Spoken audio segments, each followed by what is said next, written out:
Muy bienvenido una vez más al estudio de la lección de la escuela sabática. Estamos a la lección de número 4 y vamos a estudiar el capítulo de número 3 del libro de Daniel. En lo personal, uno de mis capítulos predilectos de la Biblia. Así que comenzamos ese estudio ahora mismo.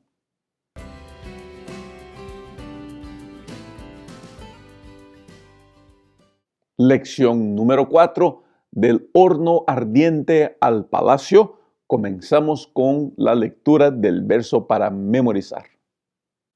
He aquí nuestro Dios, a quien servimos, puede librarnos del horno de fuego ardiendo, y de tu mano, oh Rey, nos librará. Y si no, sepas, oh Rey, que no serviremos a tus dioses, ni tampoco adoraremos la estatua que has levantado. Daniel capítulo 3, versos 17 y 18. Esta semana nosotros no vamos a leer todo el capítulo 3 del libro de Daniel. Le pido, por favor, saque tiempo usted para leer ese capítulo. Tampoco voy a gastar mucho tiempo contando una historia que todo el mundo ya conoce. Vamos a avanzar a sacar lecciones de esta historia. Usted que es maestro de escuela sabática, usted que enseña la lección de escuela sabática, mire, todo el mundo conoce esta historia. Es muy importante que usted aproveche este tema, este capítulo, para sacar de ahí lecciones interesantes. Y yo quiero comenzar tirándole a usted una pregunta. ¿Qué tal si alguien pide por libramiento de parte de Dios? Clama, es fiel, es obediente, da su diezmo, da su ofrenda, va a la iglesia, cuida a su familia. Pida todo ese tipo de ayuda y aún así el libramiento que tanto busca no llega. ¿Cuántos de nosotros ya oramos por personas que estaban muy enfermas, pero eran personas muy correctas, muy buenas, muy dignas, muy fieles a Dios? Toda la iglesia se unió en cadena de oración por esa persona y aún así la persona vino a fallecer.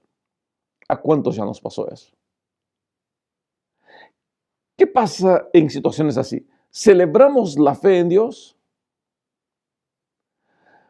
Uno de los problemas que como cristianos mundialmente tenemos, no solamente en la iglesia adventista y sí en la gran mayoría de las iglesias, es que nuestro tiempo dedicado al estudio de la Biblia es muy pequeño. Con la ventaja de los medios de comunicación, con los medios sociales y todo eso, mucha gente mantiene su vida devocional, su vida de oración, su vida de crecimiento espiritual basado únicamente en escuchar música, en mirar videos en YouTube o en Facebook o en cualquier otra media social. Y mira, por favor, no me entienda mal, no estoy hablando en contra de las medias sociales. Tampoco estoy hablando en contra de la música o escuchar sermones. Usted está aquí mirando esto. Pero lo que necesitamos entender es que ninguna de esas buenas cosas puede reemplazar mi estudio de la palabra de Dios. El problema es que todo un pastor, todo predicador, cuando cuenta una historia, la historia siempre termina bien. No celebramos historias que supuestamente terminan mal. Y mi pregunta es esta: si la historia termina mal, ¿qué es lo que pasa? ¿Se decae mi fe? Me acuerdo ahora mismo de una familia que la señora falleció de cáncer. El esposo, los hijos, la iglesia, todo el mundo, gente muy querida, oraron y oraron y oraron y la persona vino a fallecer. El resultado: casi toda la familia abandonó la iglesia, casi toda la familia abandonó la fe. ¿En qué está basada nuestra fe? ¿En qué está basada tu fe, mi querido amigo, mi querida amiga? ¿Está basado en las respuestas que Dios te va a dar? ¿Está basado en los milagros que quieres ver? ¿O está basado en conocer íntimamente al Señor Jesucristo?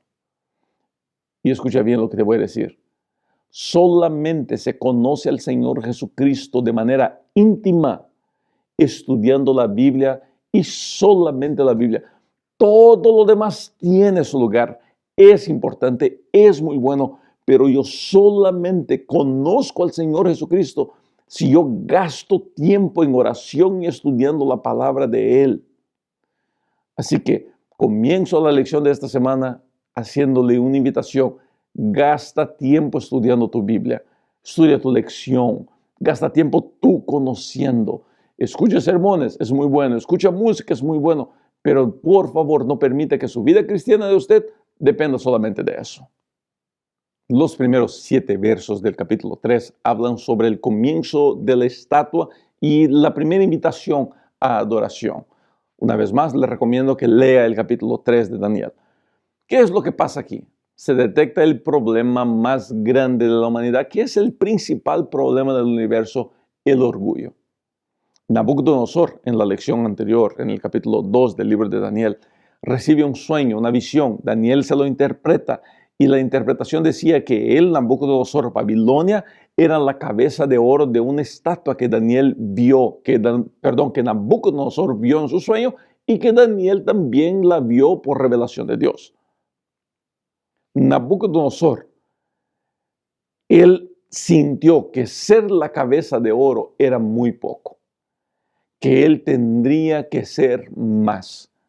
De ahí construir una estatua enterita de oro para intentar mostrar a todo el mundo de que él era mucho más grande que todo lo que se había enseñado. El problema, orgullo. No que Nabucodonosor era un mal rey y quería inventarse algo, no, era un muy buen rey.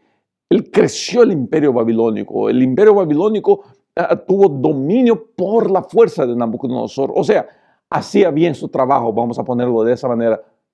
Pero por mejor que yo haga mi trabajo, yo nunca me puedo olvidar una cosa. Todo lo que yo soy, todo lo que yo tengo, todo lo que yo hago es por la gracia maravillosa del Señor Jesucristo. Es por el poder de Dios y no por mi poder.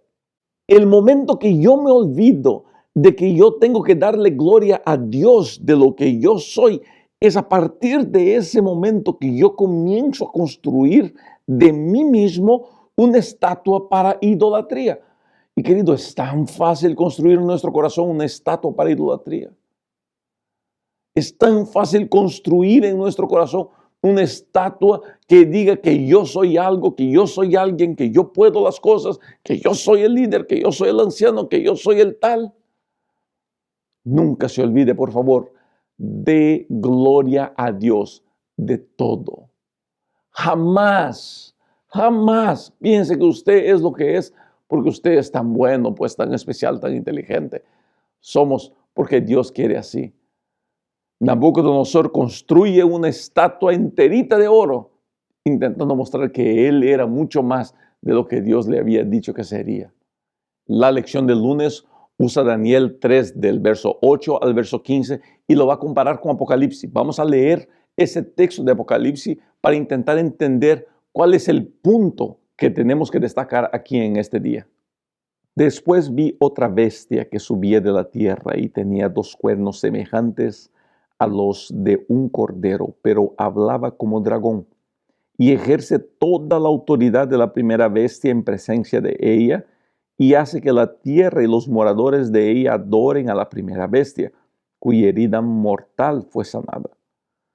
También hace grandes señales, de tal manera que hace descender fuego del cielo a la tierra delante de los hombres, y engaña a los moradores de la tierra con las señales que se le ha permitido hacer en presencia de la bestia, mandando a los moradores de la tierra que le hagan imagen a la bestia que tiene la herida de espada y vivió. Y se le permitió infundir aliento a la imagen de la bestia para que la imagen hablase y hiciera matar a todo el que no la adorase. Y hacía que a todos, pequeños y grandes, ricos y pobres, libres y esclavos, se les pusiese una marca en la mano derecha o en la frente, y que ninguno pudiese comprar ni vender, sino el que tuviese la marca o el nombre de la bestia o el número de su nombre. Aquí hay sabiduría. El que tiene entendimiento cuente el número de la bestia, pues es número de hombre, y su número es 666. Apocalipsis capítulo 13, versos 11 a 18. ¿Qué comparación hay entre el texto de Daniel y el texto de Apocalipsis? Y la respuesta es, ambos muestran qué es lo que el enemigo quiere. Querido, al fin el enemigo no quiere que usted peque nomás. No es que usted peque, no es que usted se pierda, no. El centro de las acciones del enemigo es robar lo que solamente Dios se lo merece. Y Dios es el único que merece nuestra adoración. Toda la batalla final en este mundo, y nosotros estamos en los últimos días de este mundo, toda la batalla final se dedica a adoración. Durante toda la Biblia vemos al enemigo buscando recibir adoración. Una de las tentaciones que Satanás puso delante de Cristo es: adórame a mí.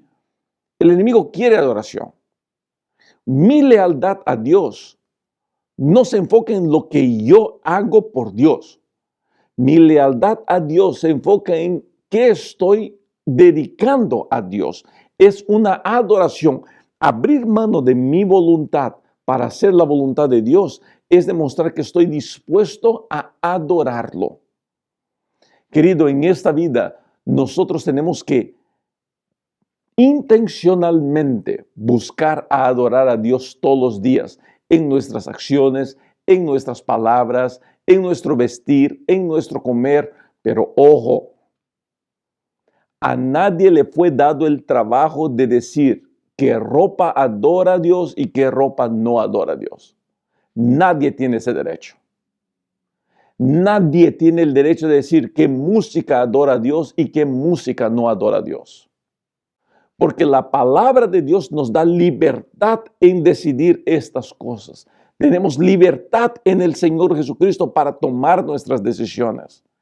Jamás, querido líder de iglesia, se lo pido eso, por favor, estimado colega de ministerio que me escucha ahora, jamás use su autoridad de líder para decir qué podemos y qué no podemos. Esa es una decisión personal. Yo voy a adorar a Dios. Y para adorar a Dios estoy dispuesto a hacer cambios en mi vida. ¿Qué cambios? Pues yo tengo que saber. El punto final de todo eso es: adora a Dios. Dedica tu vida a adorar a Dios. La vida de esos jóvenes está claro una cosa: ellos quieren adorar a Dios. Fueron enseñados de niños a adorar a Dios. Crecieron adorando a Dios y en el momento más difícil se dedicaron a adorar a Dios. Padres, enseñen a sus hijos a adorar a Dios. Cuando lleguen a ser grandes, dice la Biblia, no se van a olvidar de las enseñanzas. Adorar a Dios debe ser la prioridad de nuestra vida.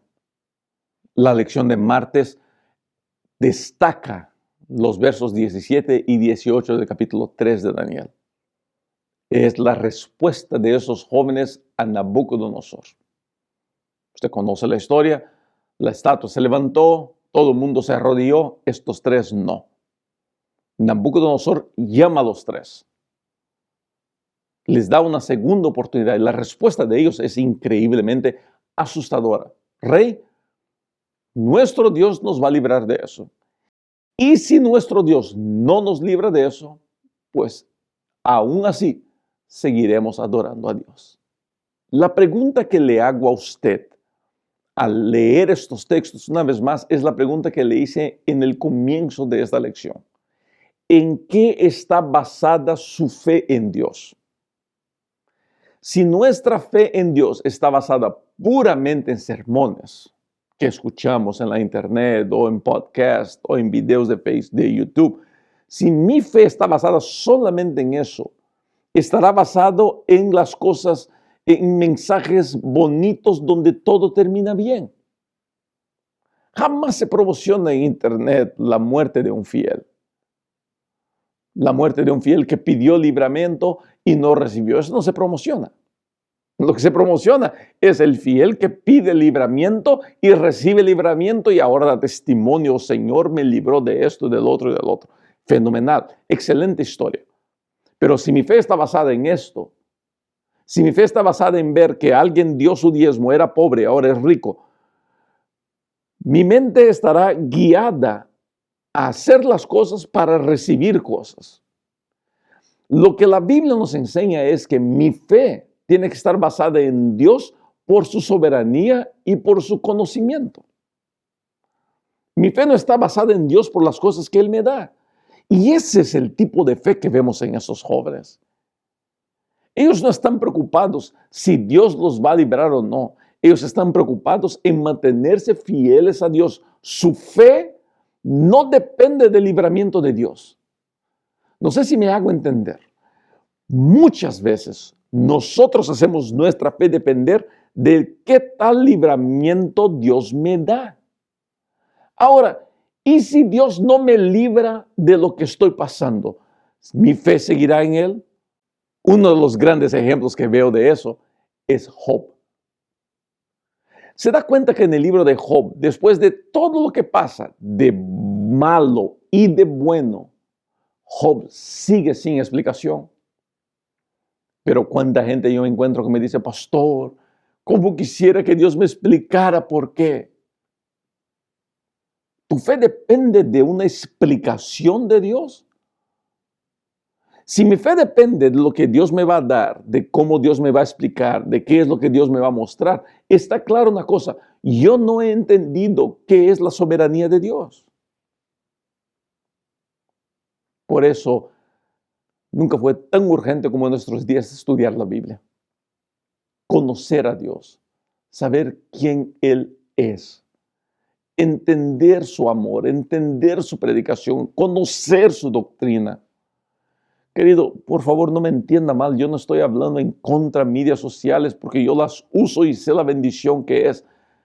Estoy pidiéndole a usted, estoy derrogando, si gusta me arrodillo aquí, por favor gaste tiempo leyendo su Biblia. Es la única manera de conocer al Señor.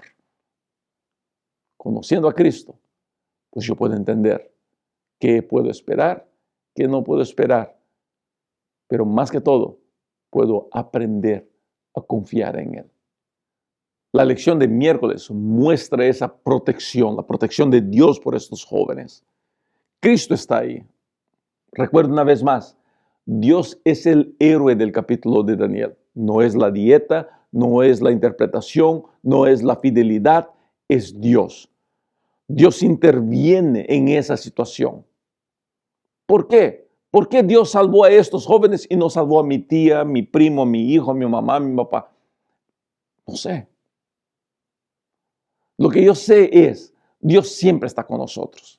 Aunque no lo veamos, aunque no pueda sentirlo, aunque la respuesta que yo tenga es diferente de lo que yo pido, Dios siempre está con nosotros. Él jamás nos abandona. Yo entiendo que usted sienta que Dios no está con usted, pues eso infelizmente pasa.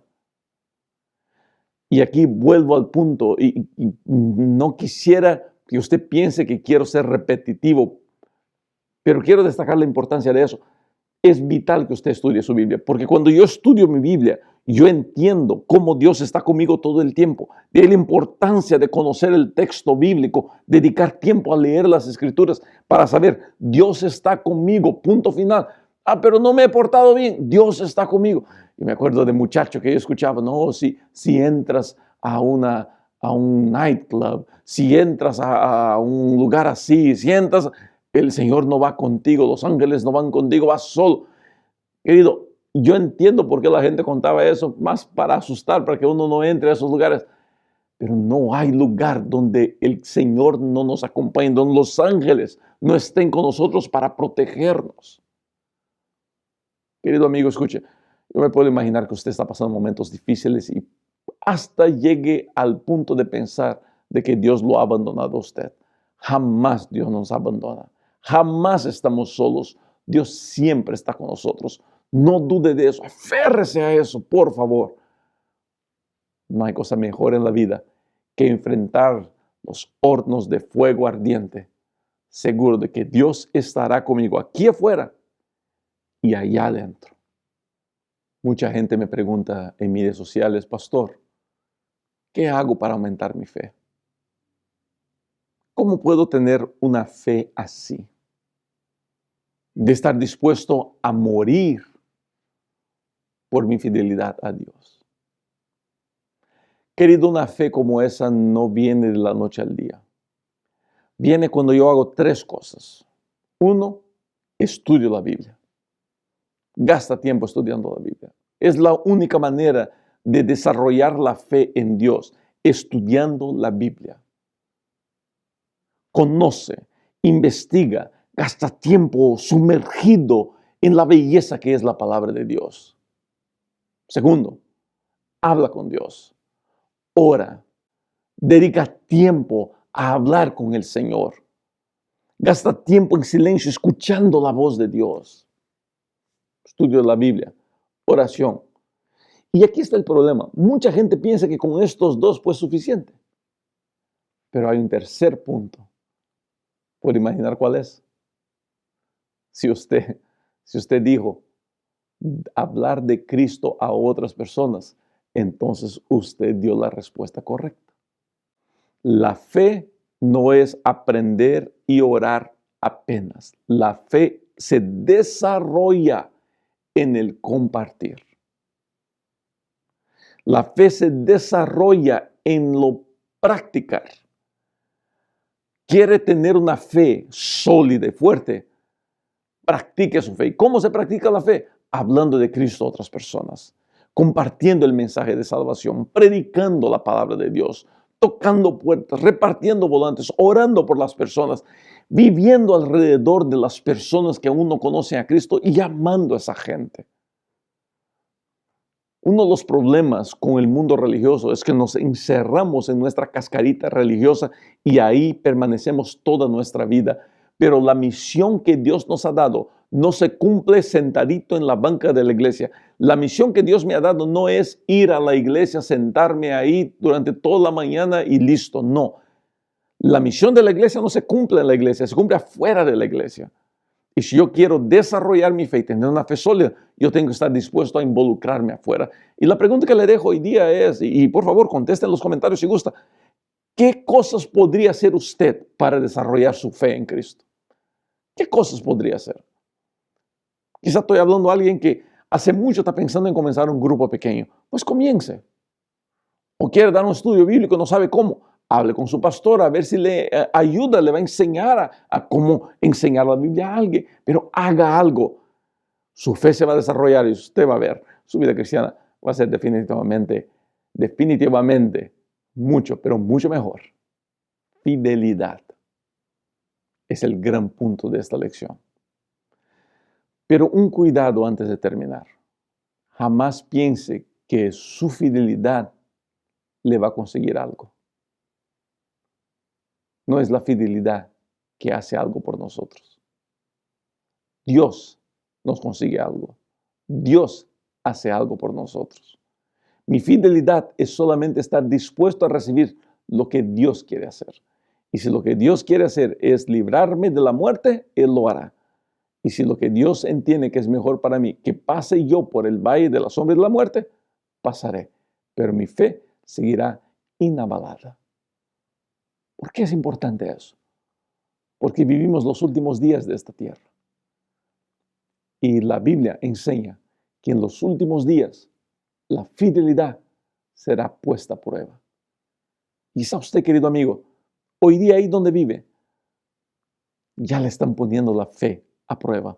Ya le están poniendo su fidelidad, su obediencia a Dios a prueba. Confía en Dios. Él está con usted. Desarrolle su fe. Su victoria será más fácil. Estoy seguro que Dios lo va a bendecir a usted. Qué bueno poder compartir este tema con usted. Espero que durante esta semana usted pueda salir seguro de que las batallas vendrán, pero Dios Todopoderoso lo acompañará a usted todos los días por donde quiera que usted va y seguramente usted tendrá muchas, pero muchas victorias. Nos vemos la próxima semana. Cuídese mucho. Chao.